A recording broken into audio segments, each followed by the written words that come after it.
Do you really want to go to court? Never. It is the last place you want to go. Why would you want to go to court and let a complete stranger make a decision for you? I don't understand that. And then get a bill for that. Yeah, and a pretty hefty bill. Nobody walks out of court. I shouldn't say nobody. It is extremely rare that is in a family context that someone is walking out of court going, that was fabulous. Hi, my name is Sabeena with the Divorce Circle. Today we welcome Kathryn Basran with Brad Law. Kathryn is an exclusive lawyer specifically in the area of family law. Thank you very much for joining us today, Kathryn. Thank you for having me. I wanted to start our conversation today with an article that I read of yours recently. It's an article about work without wages. I found it extremely fascinating because it talks about things like partners who are carrying the mental load in the relationship, or women that are maybe working and not getting wages for the work that they're doing. Can we talk about the article? I'm obviously not doing a very good job articulating it. It's your material. Can you talk about the article and give us an idea of what that article talks about? I think, like everything, the realm of family law is evolving. And thank goodness women have come a long way. And the law is always a little bit behind. And where it's now sort of grappling with is the stereotype of, and I'm going to say stereotype of, dad goes out and brings home the bacon and mom stays home and raises the kids, manages the household. Those days are kind of going by the way of the dodo bird. Economic circumstances, women getting educated, so forth. And I am speaking in terms of those stereotypes, so go with me for that. I'm not suggesting that's always the male-female gender situation. But the grappling is you will have two people in a relationship, both are working. But still, there's that household management that needs to be done. And I say household management because we all know it's not simply like raising kids, grocery shopping. That list is massive. And who is doing that list? And those are physical things I just said, like make dinner. Yeah, but who got the groceries for that dinner? Who thought about what that dinner's going to be? There's so much behind putting out Campbell's tomato soup on the counter for the dinner table. And household management still falls mainly to the female. And that person is also working. So when you come into realms of, in the divorce circle, like spousal support, that is where my paper goes, is about spousal support. Is you might think that individual who, and the example in the paper is, let's say she's a lawyer, married to a lawyer.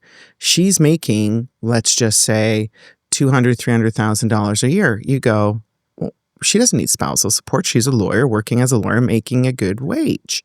She's married to a lawyer who's, let's say, in the private bar, making way more money. But she stayed at her level, only kind of doing a workload conducive to $200,000-$300,000, that's conducive to also doing the household management. So she's held back because of that, whereas he was not.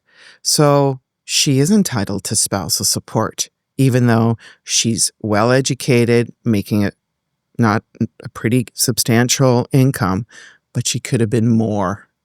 And she's taken on this grocery list of household the mental load, the thinking that goes behind putting a bowl of Campbell's soup on a kitchen table. Yeah.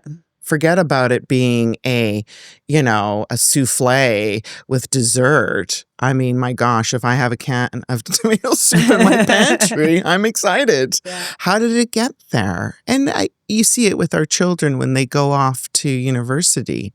They come home for that spring break. They open up the fridge and go, oh, there's food here, because it just didn't miraculously happen. So that load is heavy, and it needs to be acknowledged, because in the gender world, we are doing a hell of a lot more. When we talk about is there an economic assignment to that yet in the legal system in terms of her not being able to maybe advance her career because she is, dropping the kids at ballet and trying to manage the son's baseball schedule, ballet, getting food on the table, nighttime routines, everything like that. There's a lot of management that goes beyond the tomato soup. Her not being able to advance in her career, does the legal system even have accommodations for that as yet, or is this just bringing the conversation to the table? It's bringing it out, the conversation, but it's like anything else with spousal support. When you're doing the quantum of spousal support, there's spousal support. There's two steps to when a person is claiming spousal support. Number one is, are you entitled? Then you get to the second step, which is how much, how long, and you get into the factors. This paper goes to step one because usually it would have been, you don't even go to step two because that person would have been stated as, you're not entitled. You're a lawyer. You're practicing as a lawyer, earning a good wage. You don't get to go to number two. So number two hasn't quite come out. There's been, it's just starting to. And then it kind of goes to what are the needs of everybody and what could she have done or where could she have gone. So it's just starting. And I think we've got a lot of new judges that are open to this concept. So we're seeing change. That's wonderful. That's wonderful. I recently saw online a group of judges being sworn in to the BC Supreme Court, and they were all women. Yes. And I just thought that was remarkable. We could put that as a side, but I think that's great seeing women judges up there. So, and that might bring that to the forefront. There were some terms, I wish I had the article in front of me. I don't have it in front of me, but there were some terms you used in there, like mental load. There was some other terms. Do you remember them off the top of your head? It's interesting because on two levels, the mental load is, and sometimes even when the word mental health, mental load, some people dismiss it offhand. And that's why I sometimes say, let's call it cognitive load, because that almost has this academic connotation to it.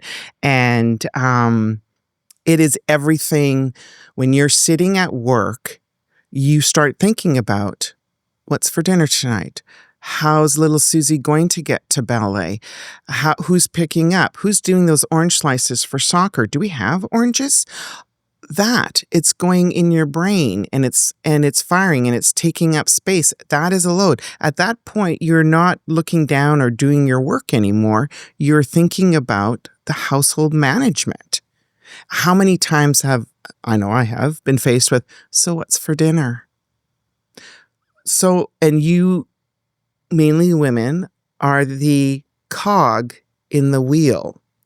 And we branch out to everyone. So everyone always asks, Mom, when's Dad going to be home? Dad asks wife, so when does Johnny need to get to soccer? And a lot of times there is some well-intention about, I will do lunches for the kids this week. And then they turn to you and say, so what do I put in it?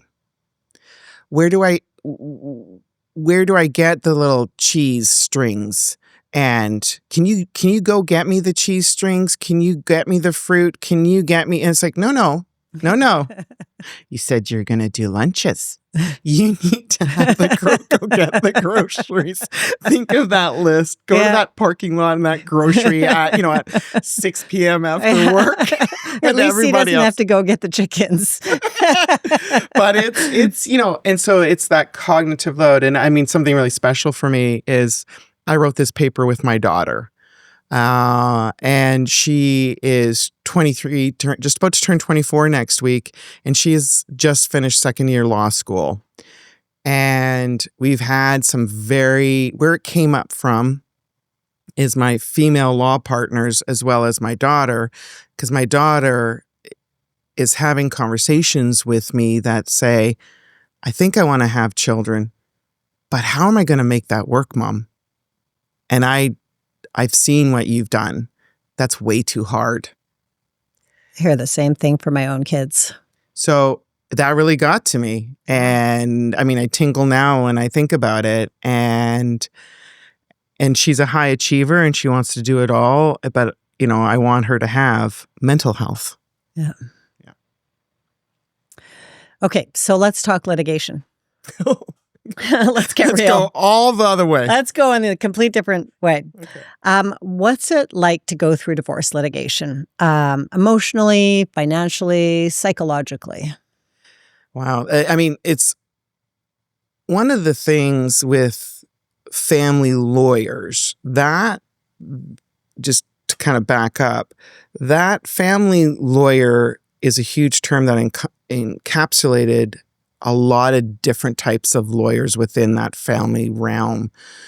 And I am known as a litigator, which a lot of people don't want to say because everyone wants to reach a deal, reach an agreement, negotiate something. Of course, I do too. That is the ultimate goal. However, there are times when a litigator is required. I'm a little bit of a rarity being a female litigator. It is financially crazy. I am extremely upfront about how a client should not be giving me their money, their RESPs of their children. It is financially devastating, I think, in many ways, not just payment of me.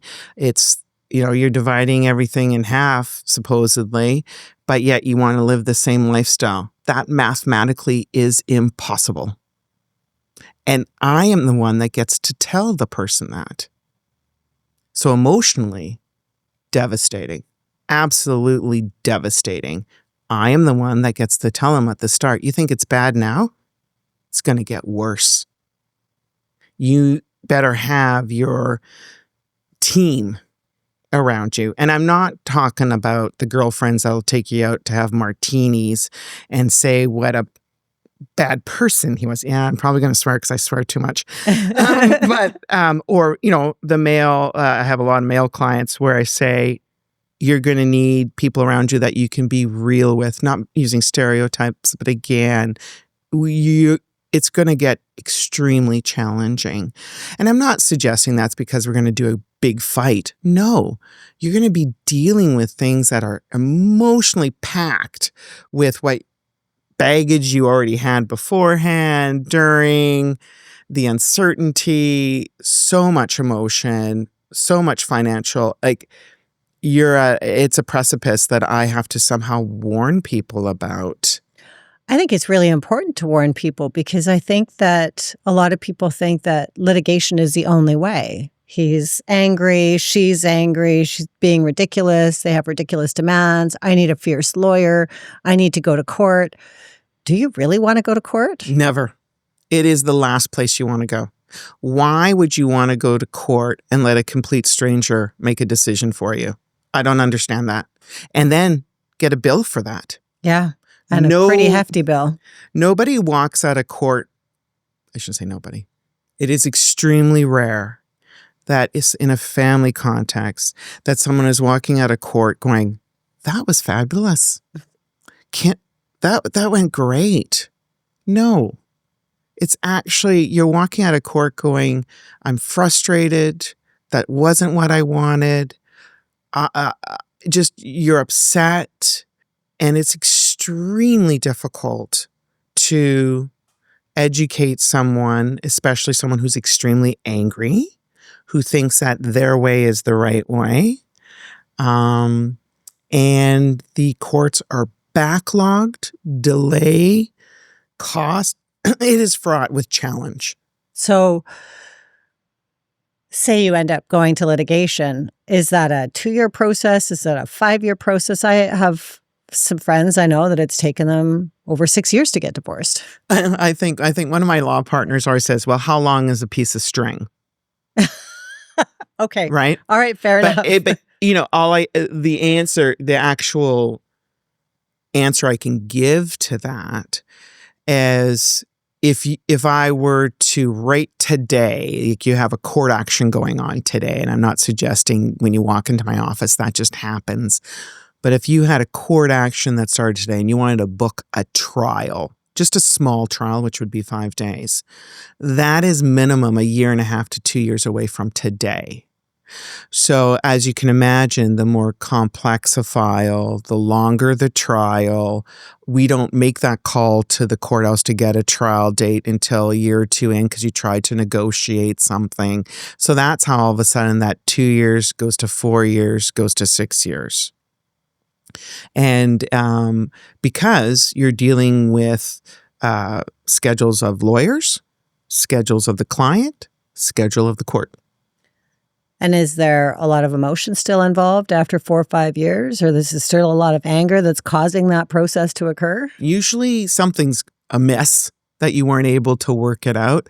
I think the stats now are between 90 and 95% of family law matters settle. Most of them do settle right before a trial.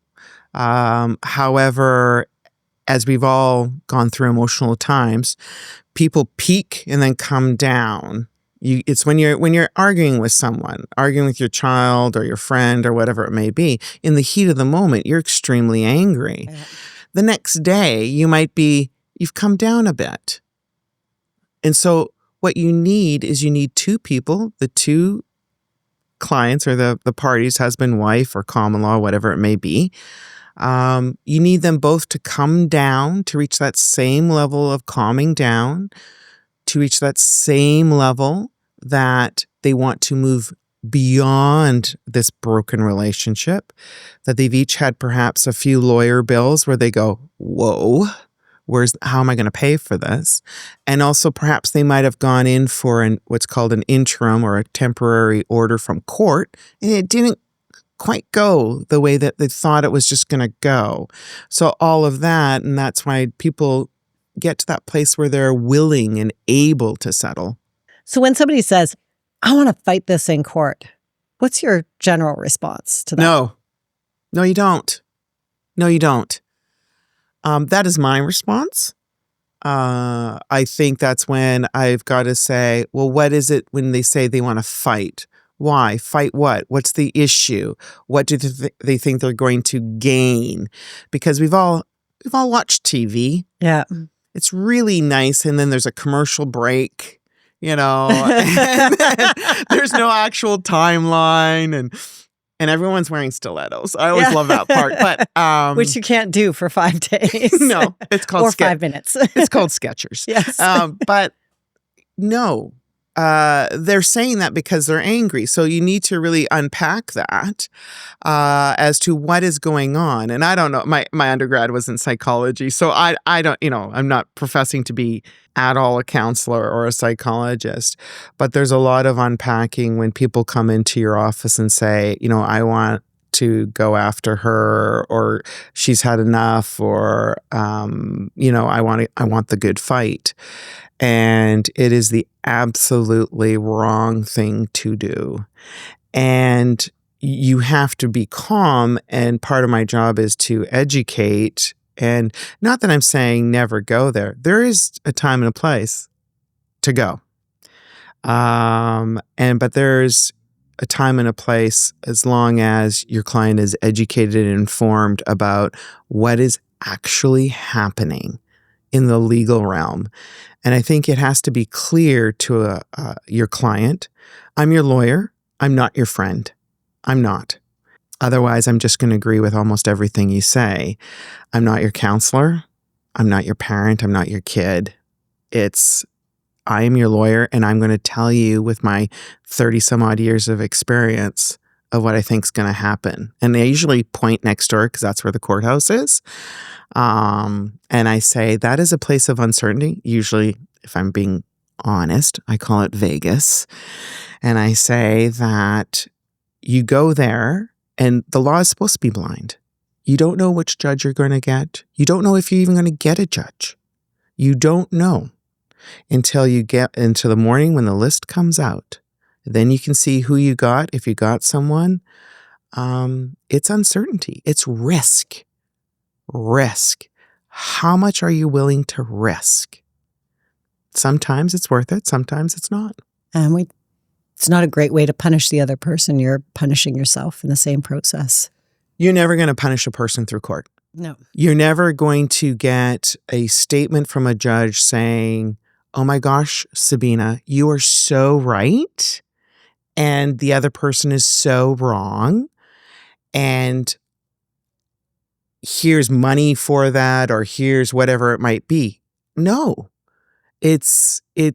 you are simply going to get a decision that's probably right in the middle, or something that someone reasonable who's hearing this for the first time, who doesn't know either party, is going to make a decision. I was actually thinking about this morning when my kids were younger and still living with me, because now they're off at university. But when I would be going into court to make an interim application, and I would sometimes make the pitch to my kids, leaving all names out, trying to be as unbiased. So not my actual pitch, because of course that's a little bit more geared towards my client. And even listen to how I'm talking about pitch. That's so bad. This is someone's life. But I've got 45 minutes in front of a judge to make submissions. I would say it to my kids, and the questions they would ask were eye-opening. Eye-opening. You're like, wow, so that's what hit you? And sure enough, I'd go make submissions. Half the time it would be the same question, because the lawyer also is very close to it.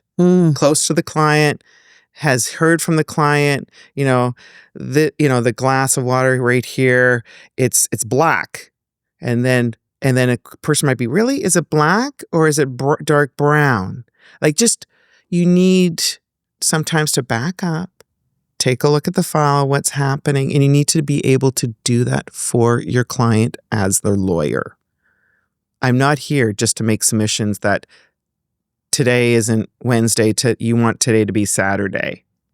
No, I'm not a hired hand. That's what has to be remembered. So what would you say a litigated divorce would cost when you go to court? I know that's a very broad question. I know maybe it's unfair for me to ask that question, because the bill's probably going to be a lot from beginning to end, depending on duration and that kind of thing. But let's just talk about court costs. You said minimum of 5 days. Well, so without talking about, let's just talk about the prep for the course, for the court, and then the actual court days before you talk about all the lead up. And that is a fair question, because everyone asks that question. You hear every lawyer has hourly rates. And so an hourly rate is commensurate with their experience. So you've got, of course, articling students all the way up to, even senior to me, of how many years experience. Corporate lawyers are a different hourly beast and so forth. So you've got this hourly rate. So even if I were to say, and it's hundreds of dollars. And so someone goes, well, what does that mean? It means that you send me an email, I will charge you 0.1, because I got that email.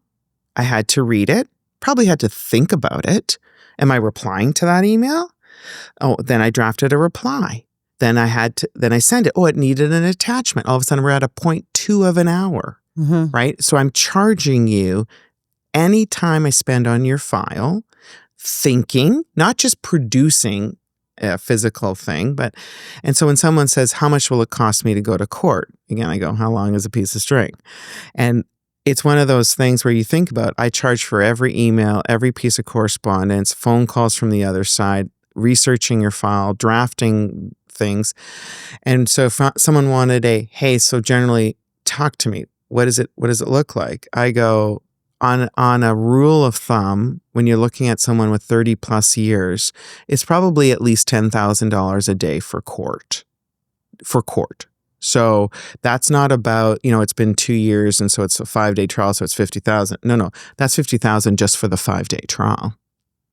Right? So you're into 6 figures For sure. Yeah. Not a problem. Like, it's crazy. And I think about that as crazy. One of my things is I can't hire myself. I can't afford myself. But that's one of those things that we, meaning my client and I, we have a business relationship. Running a law firm, that's a business. People forget about that because family law, you go, oh, it's emotional. Don't you feel for them? No. I'm your lawyer. I'm going to look after your best interests. That's what you're relying on me for, is to give you the straight goods, not say to you, yeah, Sabeena, let's go get him. Yeah, let's do this. Let's punish him or her. I'm not, No. I'm doing a disservice to you.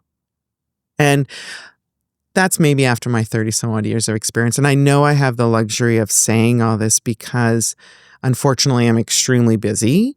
But I also, my reputation, I want to have a good one out there that, yeah, I'm tough, but I'll definitely settle because that's in the best interest of my client. Yeah. I heard you say earlier that you settle 90 to 95% of cases before they go to court. Absolutely. Yeah. The wrong thing to actually say is, oh, you go to trial a lot, you must be good. Okay. You need to be educated. Yeah. You need to be informed, because that's not a good sign that you're going to court. Again, I put that asterisk on it that there's going to be times when It's necessary.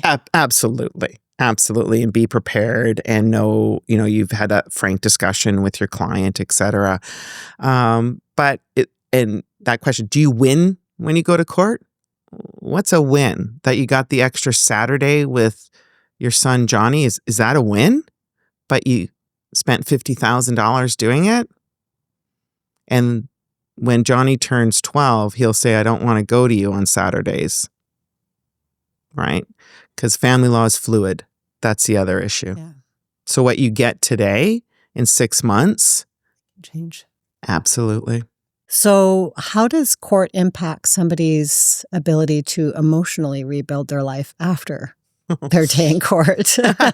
Their day in court. I think one of the things is that I really strongly encourage people to have some form of counseling, however they find it, because they need to be almost in that headspace where they're going to start fresh without that other person in their life. And what I mean by that is, are you ready to move on? Because in family law, another issue with family law is it's never over, especially if you had children. It goes on and on and on. Without kids, it's a division of assets and debts and maybe some spousal support. And you're done. With kids that are, children remain children until the age of 19 in British Columbia. And they're still children if they go to university. So you could be quote unquote together parenting for a very long time. So that lawyer, I have files that are decades old because child support needs to be redone every year. Things arise, who's paying for post-secondary. So when you say when they can move on or restart, how do you do that knowing you're still connected? Got to figure that out somehow. Because I'm sure when you don't like someone, they might say to you, hey, your hair looks really good today. And you'll take it because you don't like that person. What did they mean by that? Did they really mean that? Sorry to make you laugh. But again, context is everything. And I have a cute little story. I had this couple that was married for a very long time. And she then saw on his Facebook how he was posting some great, how life is really good. And he had someone new in his life, a little bit younger. And she, the ex-wife, if you want to call it that, felt like, look at him. He's got a motorbike and a new young little thing. How embarrassing. And da-da-da. But what actually was happening is I said, so what are you doing? And that was the problem. What are you doing? Instead of a motorbike, what would you like to do? Maybe you don't need a young thing. Maybe you need the girlfriend and a book club or whatever, right? It's that. And she literally had oh my gosh, you're right. Grab some girls, go to Vegas, see what happens. Yeah. Right? Have Own some it. fun. What do you want for the rest of your life? Do you want to spend your time focusing on the past and looking back? Well, if you're looking back, eventually as you're walking, you're going to run into the wall because you can't see what's in front of you. And it's okay if you don't have an answer for that, because my God, when was the last time that a person, I'm going to go stereotype, female, asked themselves, what do I want? Because you've always been the cog in the wheel. What you know what everybody else wants. Oh gosh, yeah. What do you want? And facing myself, even not in a divorce situation, but with my 2 kids gone, my husband working full time. He is a judge on the BC Supreme Court.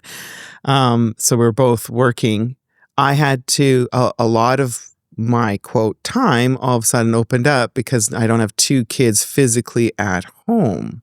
What do I want to do? I struggled with that. I was kind of lost. I even asked hubby, what did we do before kids? I couldn't remember. We thought we had a lot of time. I know we saw a lot of movies and went out a lot, but it was interesting. And I think, the harder level is someone who is going through divorce and challenging because they're devastated. So they're at an extremely low in their life and trying to pick themselves up, both male and female. And I think that's even more not talked about is how the male is devastated. I have clients weeping, male clients weeping in my office, lost. And so it's not just about so let's go to court. No, so much is dealing with that. So much involved in that. Oh. Yeah. Yeah. And I do emphasize that just what you said, looking forward, who am I? We literally, when we go through a divorce, you are starting a new life. And what do you want that life to look like? And there are people out there, coaches, therapists, everything like that can help you to write those goals, create that life that you want. And don't feel guilt that it didn't work. Shame is a big one. I get a lot of that hardest part was telling the parents or telling friends because they had said to you or at some point, is he really not the right guy? So now you're embarrassed. Yeah. Right. And that's why even going then perhaps to someone not family, going to someone neutral to just express it is extremely helpful. And that's why I find that they express it to their lawyer because, well, I'm here anyways. I'm paying you, so I'll tell you. No, and it's like, no. It's not at that bill, not at that price. And I'm like, I don't have the tools to help you. And one of the best pieces of advice I got was that when you're getting divorced, it's business. So when you're with your lawyer, you're only talking about business. Take the emotions out of it. X plus Y equals Z, division of assets, income, get it all sorted out, valuation of the business, you name it. And if you stick to those things, what's practical, what's good for the kids financially, everything like that, then you will save money on your divorce. I don't know that I did, but because then it's inevitable the emotions are going to come in. But it was very good advice that I received. And it is hard because you're talking about something so emotional, and yet and that's why a lot of times I say to clients, sometimes I'll come off as a cold-hearted bitch, and I say that openly because you're weeping across from me, and my response isn't to go hug you, to say it's going to be okay. My response is, it's just going to get worse and you're going to have to pay me. And no, you're not able to keep living in that family home. You can't afford it. That's my response. Yeah. That's nasty. That's hard. It's a hard truth. Yeah. It's a very hard truth. I can be like, did you want a Kleenex with that? To soften. But I'm like, you can't stay in that family home. I'm sorry. Well, and living in BC or living in the Lower Mainland, that's a hard truth for many people with the cost of real estate, is when you're splitting a family in half, trying to find housing at an affordable price for people is extremely challenging. And seeing families go from these beautiful palatial homes to all of a sudden, I'm in a 2-bedroom condo and I'm trying to figure out how to fit my 3 kids in this place. Absolutely. And the 2-bedroom condo is not in the same neighborhood you were originally. Yeah. Right. And so then the kids are just, what is happening, and they get involved because it's affecting their physical space, their mental space in more ways than one, where their friends, their school, all of that. So it's very challenging. Yeah. And then of course, this is a whole other conversation or another podcast in itself, is what's more important, staying in an unhappy relationship so that you can keep the kids in that place. But is that good for the kids? My answer is no. I don't think it's good to show that to the kids in terms of that's a healthy way to live. So I think the best thing in that scenario, if you're not happy and you're not sure, you should go see a lawyer. You should walk into my office and say, this is all confidential. Yes, it is. I'm not happy, but I'm not sure I want to pull the ripcord on a divorce or separation. Talk to me about what that would look like. And I'll talk to you through it about what it'll look like, what it'll cost, what you need, what some of the consequences are. And I'm not suggesting that means don't do it. It just means there's your information. That is the wisest person that comes to me. Yeah. And if I see that person week, 6 weeks, 6 months, 6 years, I have people who email me saying, I saw you in 2021. Can I get a refresher? Yeah, sure. Come on in. Absolutely. Those are the smart people. Yeah. Be prepared. Know what you're in for. Absolutely. Have you ever seen litigation leave anybody financially devastated? Almost everyone. And when I say devastated is just simply because... It's not a laughing matter by any means, but I wasn't expecting that response. No, and I shouldn't say, sometimes because it is so cold, forthright, the answer. People know the answer. They're asking it, going, please, God, don't give me that answer. But yeah, it goes because everything gets divided by 2. And you have to pay someone to get you that, to get you less. How does that make sense? But I think a lot of it is, at the start, people are unhappy and they want to end this. So that's an emotional thing that's happening. The context of how to do it, what's entailed, that's a business thing. And this is exactly why I wanted you here today. For the many people that say, I need to go to court, he's being a narcissist, this is not right, is that to encourage people not to go to court, to know that there is a way to settle, that keeping the emotions separate from the finances, because at the end of the day, the law is pretty clear on division of assets and everything is a negotiation, is it not? It is a law. The law is clear in respect to assets in the sense of 50-50 division. But what are the assets? Identifying the assets, valuing the assets. This is when we get into the complex world. It's trite to say, it takes 2 to make an agreement. Mm-hmm. And I have a lot of people coming to my office saying, yes, I want an agreement, but I want my agreement. Mm. And so that is why I think you need to go find out the divorce world. Call it the divorce circle, the divorce world. What does that look like? What's entailed? And yes, everyone should try to negotiate a separation agreement. That is the best, but it takes 2. It takes 2 to disclose. It takes 2 to agree on every single issue. And the greatest thing I love about agreements is they can be extremely creative because 2 people are doing that contract. So I've had one whereby the minivan, the nanny, and the dog go with the kids. So in an agreement, you write it up. That's how it works, right? I've had agreements, you name it, some out there agreements that, how much plastic surgery will the other person pay for as part of the settlement? Absolutely. Wow. I've had some crazy stuff, but it goes to the point of a separation agreement is just that. We are separating. So think about two people disentangling everything right down to that Persian rug. Yeah. Who gets it? And it's got to be in one contract, written down, signed by everybody, and witnessed, hopefully, by lawyers.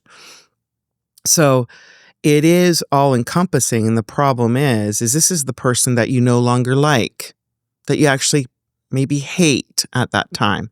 And you're going to get to agree on absolutely everything. So you need help. You need lawyers to tell you what's reasonable, not reasonable. You need maybe a counselor. You need maybe a mediator. You various ways. And you got to figure that out. So do the court, when you do go to court, do the courts get it right? Like, what is it like when you're putting your life in a judge's hands? Well, on a very cold reality is, if you're going to court, first of all, there's going to court for just, let's say, interim before trial. So between, like we said, if a trial is not going to happen for a year and a half, well, what are we doing about child support, spousal support in that interim? You can go in for an interim hearing. Those interim hearings currently are limited to 2 hours for both parties to make submissions, for the judge to ask questions, 2 hours. So you can imagine, and that's if you get on that day that you've been scheduled to do that 2-hour hearing for. So you go up, you say your name, you've had sworn affidavits, and I get about 45 minutes, if you think about it, 45 minutes to give my submissions. The other side gives their 45-minute submissions, where I have to remain quiet. Hardest part of my job is when they're talking and you disagree. You can't say, you can't interrupt. Judge will probably have some questions, and then a judge will then render their judgment as that interim hearing until the trial. That's going to hold you. So do they get it right? No. They do the best they can with what they got. Yeah. They got 45 minutes from two opposing sides saying black, white. And that's why I always want my clients to come to court, not to see me, not to see look at what great submissions I'm going to. No, I want them to walk in a courtroom that has 40 some odd matters listed. It's public. You're going to see everybody's dirty laundry. And one after another, they go up in front of this judge. Next, next, next. Oh, next, it's our turn. Go. And then they give their judgment. Bye. Next. So it is, but they have a decision. And the judge has done exactly what we want them to do, which is hear the matter. They're legally educated. They make their decision and they move on. They won't even, most likely, because they hear so many matters and are so overwhelmed, they won't even remember you if you're back in front of them again. They might, but it's just an eye-opener for my client. I want them to see the line out the hallway of checking in. Yeah. And all these people are waiting to be heard from the same judge. That judge who has 6 hours, in their day. They have 6 hours to hear matters. There's been lists that have over 28 hours of matters to be heard that day. So a lot of people don't get heard. Yeah. Reschedule. Could you imagine turning now to the lawyer on the other side saying, okay, we didn't get on today. Are you available tomorrow? No, I'm not available now for another 2 months. Jeez. Right? So I want the client to experience this court place that they think is just going to be an amazing experience for them. It is going to be the worst experience of their life. Through emotions, financial. The positive part of it is you'll get a decision.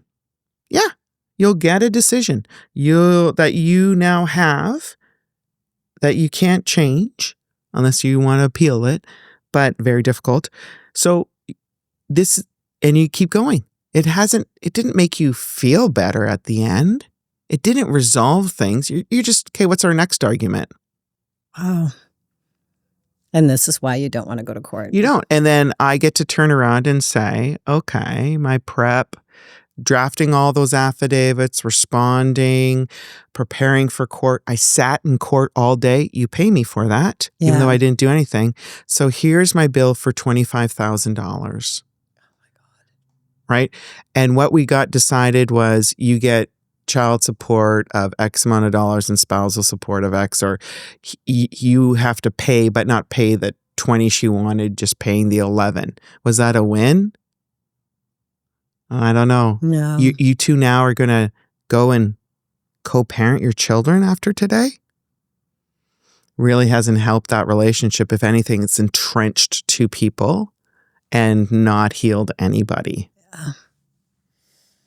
Yeah, if you weren't getting along before the divorce, it would be in your best interest to find a way to get along. Yeah. And just to get through the process. But two people have to be in that headspace. Yeah. And that's what I find is because my style as a lawyer is to educate and to be very, very frank, I find a lot of times my clients really want an agreement and they're waiting for the other side to calm down a little bit because just like anything else, you need two lawyers that are of that same view that an agreement would be best, and to sling mud is not beneficial for anyone. Yeah. And the power imbalances are probably, I think in a situation, we perceive that the person with the money is the one with the power, but the law can be fair and equitable. So technically both people have power, but it's the person who feels powerless that maybe wants to push harder. Could that be the case? Or is it the other way? Like it's an imbalance of power. It is an imbalance of power, but sometimes it switches throughout a case. That's what's interesting. A lot of times there is extreme amount of strategy that goes into my family law files. It is not go to court or no. Mm-hmm. There's a lot of strategy involved that I involve the client with that empowers them. Knowing what is happening, what are their options, what is going on, how much it's going to cost, that is giving my client power. Yeah. And also, of course, me being their lawyer, this is who is at the forefront. But money-wise, the law has recognized that money does play a part. And so again, there are ways to go into court to get an advance for legal fees. But again, let's go to court, get the legal fees. So you have to really think about what's going on here. What's the plan? And again, that's that cold, harsh reality of when a client is sitting across from me and they say, well, I can't afford you. And I go, okay, so what would you like me to do? Are you asking me to do this pro bono? What are you suggesting? Because this is a business relationship. And you can imagine you walk into any store and you go, I'd like this, but I don't want to pay for this. You're not going to receive it. So, and again, to be upfront about that with clients, and that, again, there's lower hourly rates, or there's things that we can carry your file until you go in to get an advance. Lots of things. Let's talk about it. Yeah. What's the impact of a high conflict divorce on the kids? Devastating. I mean, I know we keep saying that word, and you don't have to say high conflict. Don't even use high conflict. Divorce on kids. It's long lasting. Yeah. The foundation of a home is cracked. And every kid is different on how they handle that. And then when you add in some high conflict, that's just unimaginable. Again, the difficulty, I think the challenge is, as a lawyer, I represent my client. I don't represent the kids. Yeah. I represent my client.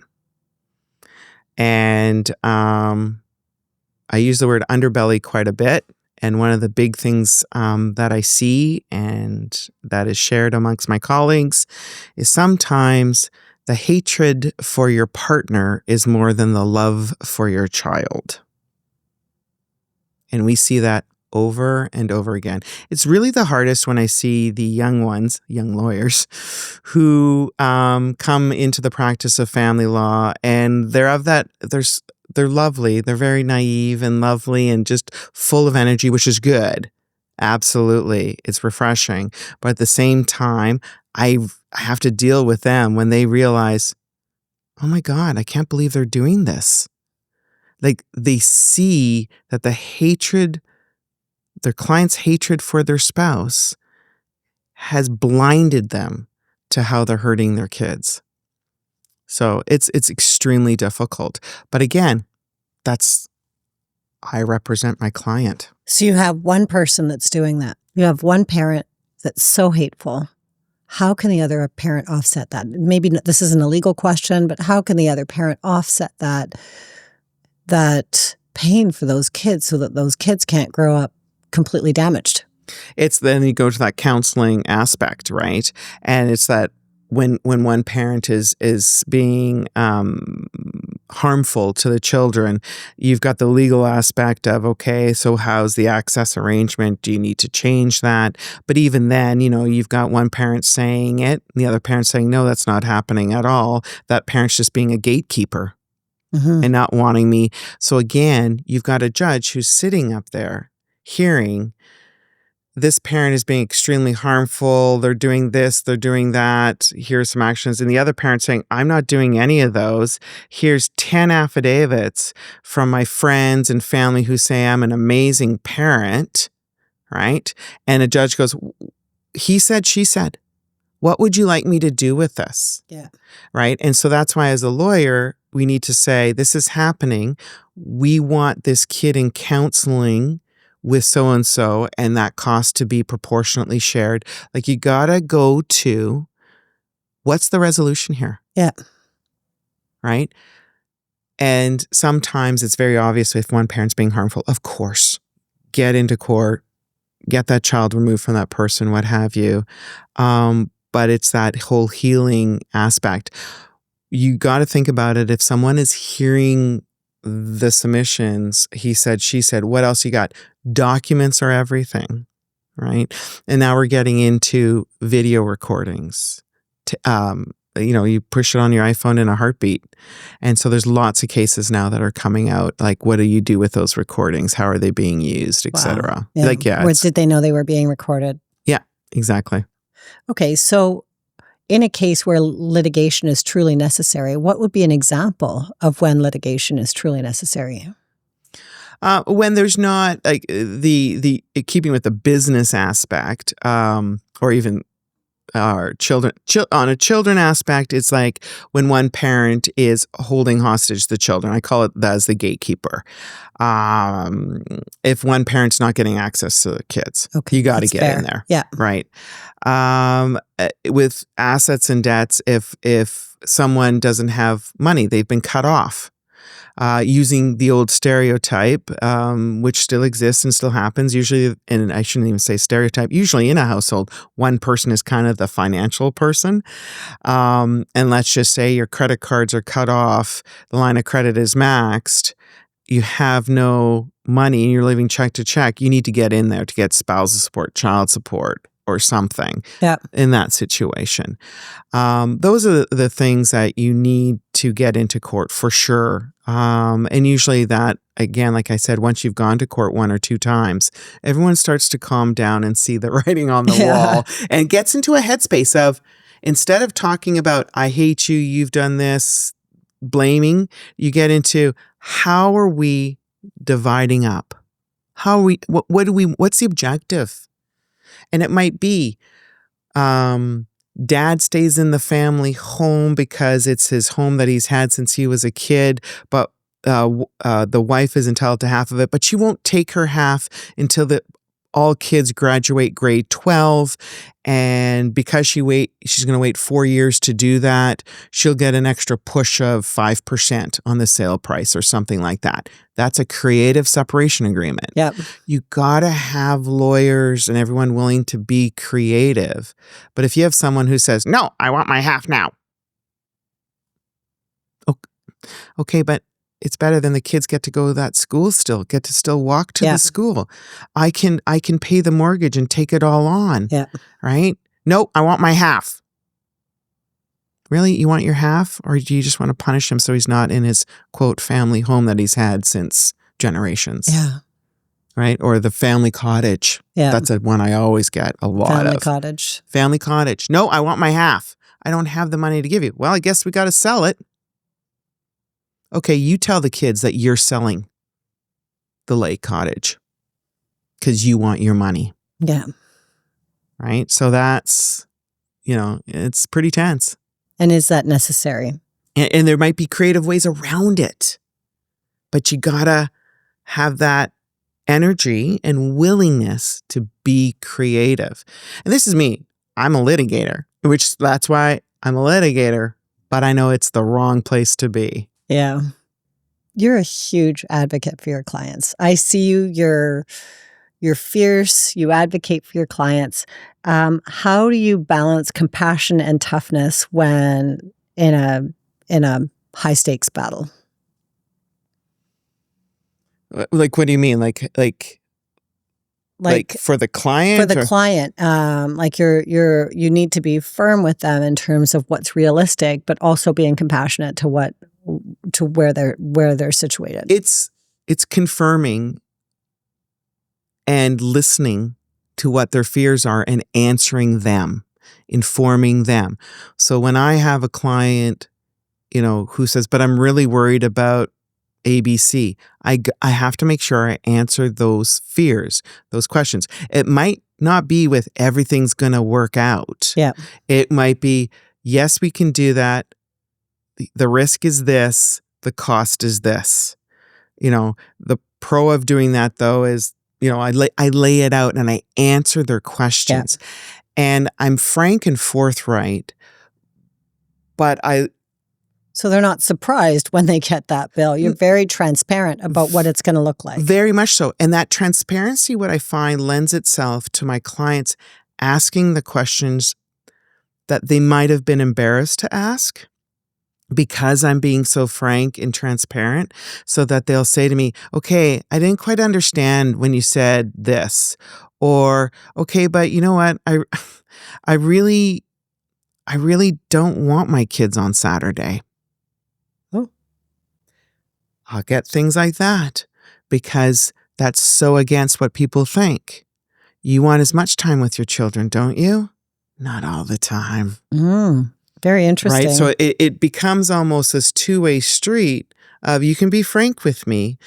It's confidential. There's nothing embarrassing. And if you're not sure if I've lost you because I've gone into legal terms all of a sudden, stop me. And I think that it becomes this really nice two-way street.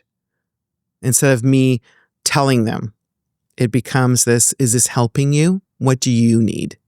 We're going to do our rapid fire questions here. Oh, geez. Okay. Coffee or wine after a tough day in court? Wine. Red or white? As long as it's wet. What's one thing people would never guess about you? I'm an introvert. I do not like social settings. I have to be mentally prepared beforehand. Biggest misconception people have about divorce lawyers? That we're ambulance chasers. What's your guilty pleasure after a brutal case?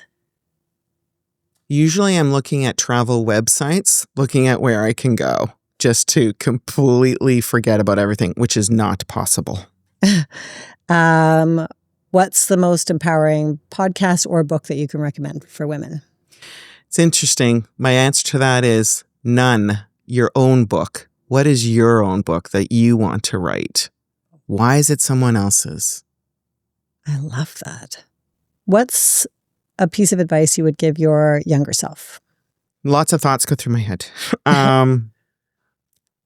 It's going to be very hard for you, honey, as a woman wanting to achieve the ultimate distinction of being a fantastic litigator. It's going to be challenging, but you're going to get there. And you break some glass ceilings. Absolutely. Yeah. And if you weren't a lawyer, what would you be doing right now? My family jokes about this. I'd either be a travel agent or a pharmaceutical rep. That's fantastic. Thank you so much for joining me today. We've known each other for a long time, and I know you're beautiful children, and I'm just so grateful that you came here and sat and chatted with me today. Thank you, Kathryn. Thank you for this opportunity. It was great. Thank you for joining me today on the Divorce Circle podcast. And don't forget to subscribe so you never miss an episode.